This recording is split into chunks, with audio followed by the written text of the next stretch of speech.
On Press Perspective today, we take a look at some of the top stories of the year 2025 via the lens of the media. Do stay with us.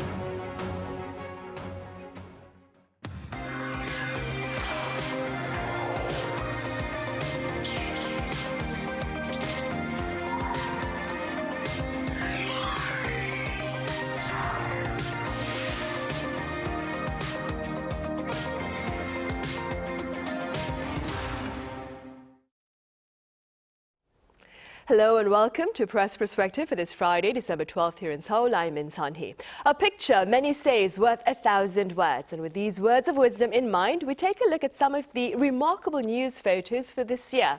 For this, I have Thomas Maresca with American news agency UPI here in the studio. Thomas, it's great to have you here. Thanks, great to be here. I also have Fabian Kretschmer with German press agency DPA. Fabian, welcome back. Great to be here, thanks. Thomas, we shall start with you. Your agency, United Press International, has shared its pictures of the year 2025. Do tell us a bit about the pictures that made that list and their relevance. Sure. So yeah, a lot of news agencies, newspapers, magazines share, at this time of year, do the roundup of pictures of the year. And the UPI one was categorized with entertainment, sports, Washington, and then like kind of news and features. And, I think it's, for all of these, in a way, it's photos that capture both, important moments, maybe important people, but also sometimes just aesthetically kind of cool photos. So it's a sort of a mix of newsy and sort of aesthetic in a way. So this year, Washington obviously was a lot of Trump, a lot of Oval Office photos. It was the inauguration. It was Elon Musk, it was Biden leaving. News and features there was a lot of images that were chosen from Gaza, some from Ukraine. These are both staffers and a lot of stringers contribute. In the US, there was a lot going on with sort of immigration raids, National Guard deployment, protests. So, a real broad spectrum. With something like sports, sometimes it's a big moment in a game, but then sometimes it's just an interesting shot, maybe of a not that important game, like just somebody frozen in midair, a goalkeeper blocking a ball. So, I like that sort of that blend that I think all of these lineups do. A couple ones that I think stuck out to me. I was looking at them after really you raised this topic. And there was just one that was from Gaza. There's so many images from that, but one where there was just some people that were kind of pressed up, lining up to get some food aid, and just the sort of looks on their faces, and you could see how sort of desperate they were and how crunched together they were.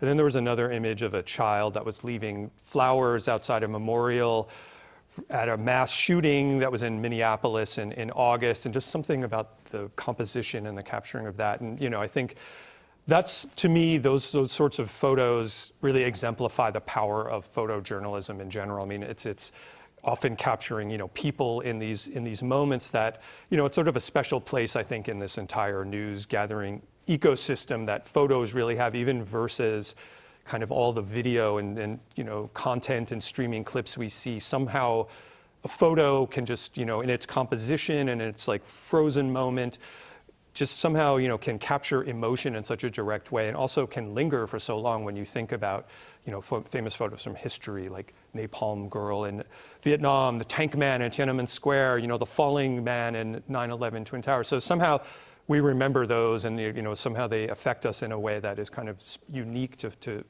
photography. And, I'd also just say quickly that, I think also, in the context of how much the news industry is changing and being challenged, and certainly AI in particular seems to have a direct sort of threat to the power of photojournalism. And I think that's a very important issue that's, kind of playing out. We're seeing it already, how much generative AI can just not only create fake images, but also cast doubt on real images. And this is, obviously a big concern. And there are attempts to combat that. There's a kind of a, digital watermarking and this new content credential system that's being built out. And, I hope that will become sort of accepted and more widespread, because really, AI cannot reproduce, the emotional impact, I think, of great photojournalism. Right, it cannot, it cannot. Thomas, I understand a picture that you took here in South Korea also made it onto that list for this year. Tell us a bit about your picture. Sure, yeah, I also didn't realize that you had pointed it out to me. Sure, just a photo that was from February I took it was near the Constitutional Court during the Yoon impeachment trial, during one of the hearings where there was a lot of his supporters that had been out and were, kind of protesting against the impeachment trial and protesting his sort of innocence. And, that was just something that had been ongoing throughout the first several months of the year. I was also taking a lot of photos during the initial martial law attempt and those kind of impeachment supporting protests that came afterwards, but those were at the end of last year. So this was kind of the storyline that was going along this year.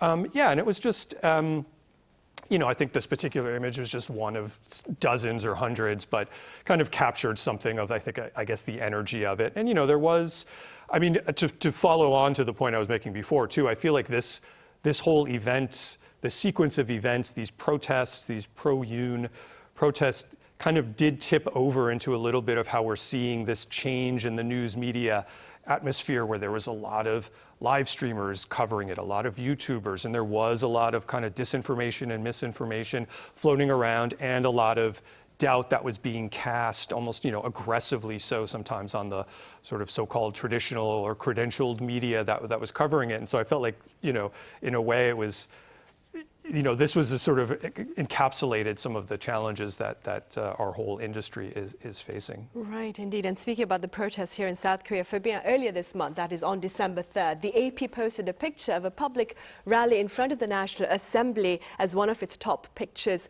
of the day. What do you believe are the broader implications of this particular post by the AP?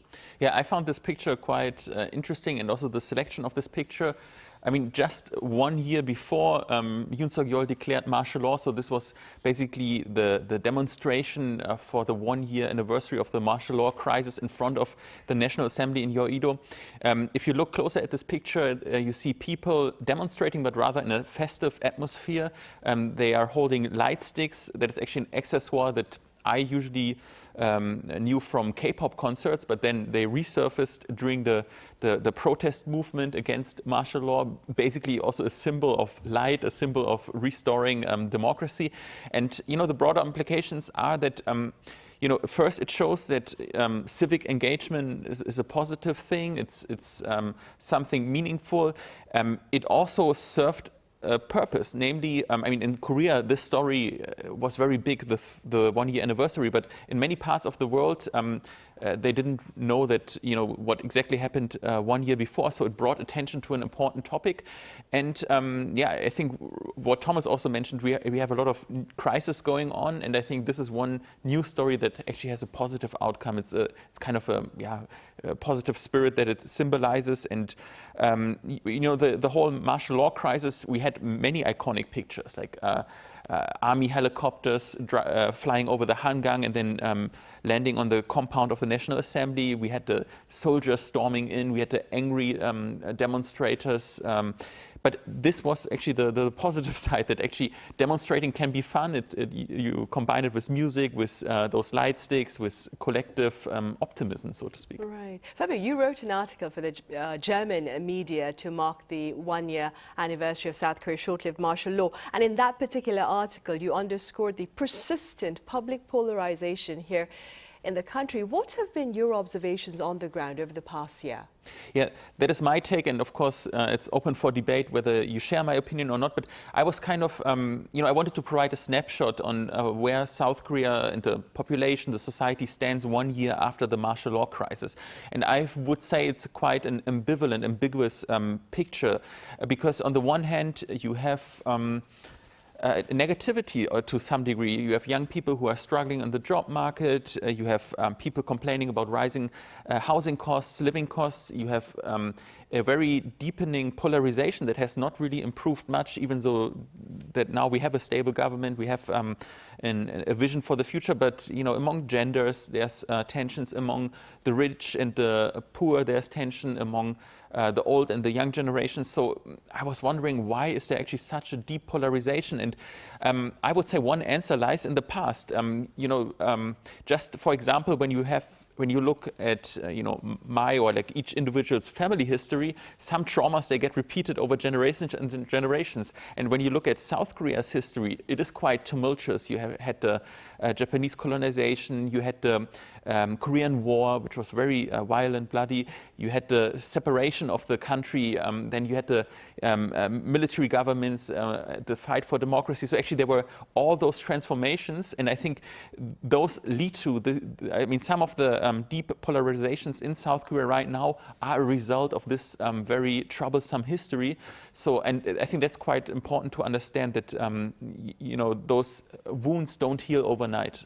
Right, something to keep in mind then. Were you able to gain some interviews with regard to your thoughts, like here? For the yeah, sure. I interviewed young people. Basically, my interviews were with regular people, common people. I also visited, that was very interesting, the National Museum for Korean Democracy that is near Namyeong-yeok, or near Seoul Station, basically also, and that was really interesting to see, because it shows that up until the 1980s, Koreans who were fighting for democracy, student activists, were ending up in basically torture chambers. I mean, it shows you that the people who were victims and perpetrators and victims are still alive of this generation.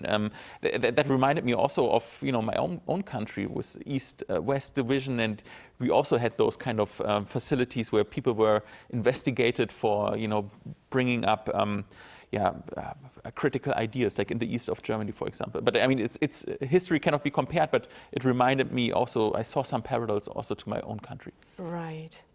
Thomas, moving forward and staying with the Lee Jae-myung administration, the presidential office this month, that is December, is looking to move back to Cheongwade from Yongsan after 3 years and I believe 7 months, of course, in Yongsan. What are the implications of this move, do you suppose, for the Korean public?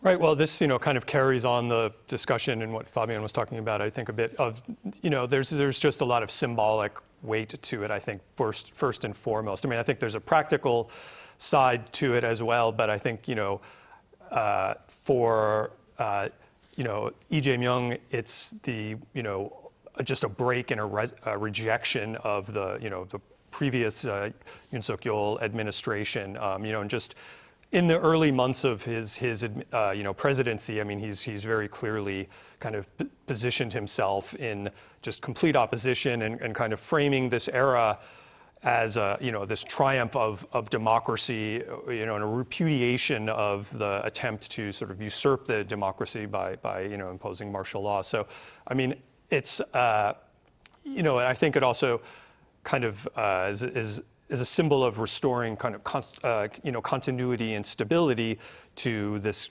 South Korean democratic system, but and as well as Yoon moving in the first place was kind of a signature move and a controversial move. So it seemed sort of very clear that he wasn't going to stay there. I mean, and there were practical reasons. I don't think it ended up being a very convenient location to host the presidential office in the first place. I mean, on the bigger picture of it, I mean, Yoon framed the move as sort of bringing the presidency closer to the people, and to and this is a topic that has been discussed for many during many presidencies, this idea of there being kind of an imperial presidency, the power of the presidency sort of so concentrated, and Cheongwade to an extent has represented that. And physically even it sort of represents, it's kind of this fortress-like, palatial, in the mountains sort of, area that is a little bit above and outside. And some people like that. I mean, it does feel kind of appropriately grand, but there is a sense too that you can be sort of isolated up there or apart. So I think I think obviously for supporters of Lee Jae-myung, this makes perfect sense and is something they want. I mean, I think for opponents in this politically polarized world we're still in, I mean, it will be a chance. I think there are some who are already trying to, position Lee Jae-myung as you know, kind of overreaching and using you know, powers you know, of retribution to, you know, his opponents and stuff. So this may be a chance to sort of try to reposition him as being this imperial president. But I think just, you know, in general, it was a move that I think everyone expected he was going to leave, certainly leave the current, you know, the former defense ministry and you know, move somewhere else, and Chongwade made the most sense. And, you know, certainly it carries very much along with the symbolism of what Lee Jae-myung's presidency is about at this point. Right, and expanding on what Thomas has just said, Fabian, quite a number of pundits, they are very quick to point out that the location of a country's top office holds significant implications. Could you elaborate, perhaps taking into account the venues of the top offices over in Germany, in the US, and so forth? Yeah, of course. I think the top office, as you mentioned, of a country represents the political system. It symbolizes so much. So you can tell a lot by looking at the building what basically the country represents. Let me start by Beijing. Zhongnanhai, the government complex in Beijing, is behind really big fences. The public, of course, cannot enter it. You don't really know what buildings are behind those big walls. I think that matches quite well for a system that is not very transparent. You have, of course, the White House in Washington. That is such an iconic building. You can probably show this to a child, like the picture of this building, and most will know what it is because it's so well known. And I think the importance of the White House, or how important it is, you also get to know when changes are made. For example, Trump right now, he has been holding a lot of meetings in Mar-a-Lago in his very decadent Florida mansion or villa, how you want to say it. And of course, that is also tells you a lot about the changes that are ongoing right now in the US, or that Trump actually wants to, did a lot of remodeling of the White House with golden, you know, interior, and wants to create a new ballroom and all this. I think, you know, every country has to find a good representation. For Germany, it's the Bundestag, which is a very historically important building. It played a big role. The first German Republic was proclaimed there. The first episode of democracy played out there. Then there was actually a fire. Like we don't know historically who actually laid the fire. Presumably it was like a communist from the Netherlands. But actually this fire was very interesting because Adolf Hitler, the Nazi, he basically used this fire to clamp down on civic rights and basically establish his authoritarian rule. So, and now, of course, the same building is where the German democracy now, and the unified democracy with West and East, is now being represented. For South Korea, I mean, Cheongwada, as Thomas pointed out, has its pros and its cons. I mean, I had a lot of conversations with Koreans who would tell me that the feng shui of Cheongwada is not so good. Like the energy, like they said that actually some other places are much better in terms of like traditional thinking. But interestingly, the location from a military perspective was very good because it was shielded by the mountains. And if there was ever an attack by North Korea, the missiles would fly just right over it, and you know, it was kind of a safe location. And I would argue that in Yongsan, for example, it also feels like a fortress. I don't think it's very close to the people. It feels like very guarded. But yeah, there were many discussions. Should presidents, for example, move to Gwanghwamun in the more like closer to the city center, or maybe move to Sejong, a city, and basically push for a decentralization of the economy. So there are many thoughts and many directions which this can go, but yeah. Right. Location is very important then. Thomas, before we end today, let's quickly move on to another issue of interest about South Korea within the foreign media. The New York Times recently had an article titled, "South Korea has a coffee shop problem." What do they mean, and what are your thoughts? Yeah, this article has gotten a lot of buzz, at least for those of us based here. I mean, I literally shared it with a friend of mine who was visiting like right around that time and commenting on how many coffee shops there are in Seoul. And basically the problem that the article is laying out is that there are so many. There's something like 80,000 coffee shops in Korea, and you know, much denser concentration than really any other city. And they have this incredible kind of data visualization package in the article, which a lot of people also commented on. It seems like this kind of, not that important topic, but they really give it this incredible treatment with lots of, data points and scrolling maps and things. And, but it shows it's so much more dense than like a San Francisco, which is a famous coffee spot. And so the idea is that, the problem is that so many people want to open coffee shops, and it's this incredibly saturated market. And, it just has grown so quickly within, I think they said the number doubled in the last 6 years or so. And, it's seen especially in this economy where people are sort of struggling sometimes to find steady work. This is the appeal of opening a coffee shop is quite, it seems like this dream kind of job, but the reality is turning out to be really challenging. And, it does kind of represent something about South Korea where a trend can just take off, and it's sort of amazing how fast it can grow, but then it can kind of metastasize in a way where it becomes almost too much and too big. And I think that was more or less the takeaway. Like, some of the people that have tried this are warning others, like, you think it's going to be, this dream job, but it's not a way to get rich. Right, and Fabian, I'm going to quote from the article. This is what Thomas was speaking about. When a novelty catches on, it quickly becomes a national phenomenon, and then waves of businesses spring up to meet that particular demand, and then the market, as Thomas said, becomes saturated. Do you agree? Yeah, I've seen it countless of times. I mean, at some point there was a big craze about craft beer, and then suddenly all the bars turned like craft beers, and but it was oversaturated. There was a craze about honey butter chips, and suddenly even the convenience stores were sold out and big lines. A trend was also Chicago pizza, and then suddenly this became a big thing, and the next year it was already over. I think it has actually few pros, but a lot of cons. I mean, pros from a consumer perspective, you get a lot of, exciting consumer choices and all the trends that, for example, in Germany, you need years until they get established. Here, you have them within weeks or sometimes days. And from a business owner perspective, you can cash in fast, you can ride the wave of a trend, but the downside is that basically you have to cash in fast because trends will not last long in Korea. It's over soon. And personally, when I walk around my neighborhood, every 5 years, for example, the shops will completely change. Not many businesses can sustain themselves, can last themselves. And personally, I'm a rather conservative person in that regard. I like the feeling of, having a, can be a supermarket or a bar or whatever restaurant that has been there for decades. And this is really difficult to find in South Korea. Right. Hopefully, though, it will change. I'm afraid that's all the time we have today. Fabian, as always, thank you so much for your time and your thoughts. And Thomas, thank you very much for your insights. Thank you.